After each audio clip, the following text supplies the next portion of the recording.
আসসালামু আলাইকুম। Marriage care বিডির জটিল প্রশ্ন সহজ উত্তর সিরিজের ৬ষ্ঠতম পর্বে আজকে আমরা কথা বলব ভালো ফ্যামিলি মানে কি ভালো দাম্পত্য?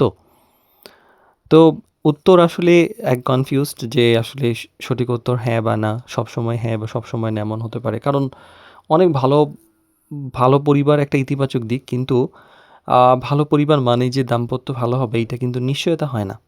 মানে এইগুলা হচ্ছে অভিজ্ঞতার ভিত্তিতে কথা, মানে এটা নিয়ে ভয় পাওয়ার কিছু নাই। তো ভালো ফ্যামিলি আসলে একটা প্লাস পয়েন্ট, যেমন শিক্ষিত পরিবার, ভালো মূল্যবোধ, সামাজিক সম্মান। তো ভালো পরিবার থেকে আসা মানুষ অনেক সময় দায়িত্বশীল হয়ে থাকে, এটাই আশা করা যায়। কিন্তু সম্পর্ক কিন্তু টিকে থাকে স্বামী-স্ত্রীর উপর। মানে স্বামী-স্ত্রীর আচরণ, ধৈর্য, বোঝাপড়া এগুলা গুরুত্বপূর্ণ। যেমন ভালো পরিবার থেকেও কিন্তু অনেকে রাগী এবং দায়িত্বহীন হতে পারে, যেটা অনেক এক্সাম্পল আমাদের সমাজে আছে। আবার পারিবারিক পরিবেশ আর ব্যক্তিগত চরিত্র কিন্তু সবসময় এক হয় না। তো পরিবারের নাম ভালো কিন্তু ব্যক্তি কেমন, এইটা একটা আলাদা বিষয়। কারণ বাইরে ভদ্র, ভিতরে অশান্ত থাকতে পারে, এমন ঘটনাও কিন্তু অনেক দেখা যায়।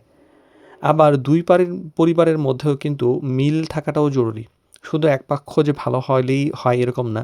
সংস্কৃতি, মানসিকতা, প্রত্যাশা এগুলো কিন্তু মিলতে হয়। সামাজিক অবস্থানও মেলাও একটা গুরুত্বপূর্ণ ব্যাপার। তো ছোট বিষয় নিয়েও ২ পক্ষের মধ্যে সমস্যা হলে হতে পারে। তো যাচাই ছাড়া শুধুমাত্র নাম দেখে সিদ্ধান্ত নেওয়াটা উচিত নয়। বরং পরিবারের যে ভালো মানে পরিবারের নাম, পরিবারের ভালো গুণ এগুলো দেখে তাড়াহুড়া না করে যিনি বিয়ে করবেন অর্থাৎ যে ব্যক্তি, তার যে ব্যবহার, তার দায়িত্ববোধ, তার দিনদারিতা এইসব দেখে তারপর সিদ্ধান্ত নেওয়া উচিত। তো ভালো পরিবার একটা বড় সুবিধা কিন্তু গ্যারান্টি না। তো দাম্পত্য টিকে থাকে আসলে চরিত্র, বোঝাপড়া, সম্মান এবং দায়িত্ববোধের উপর।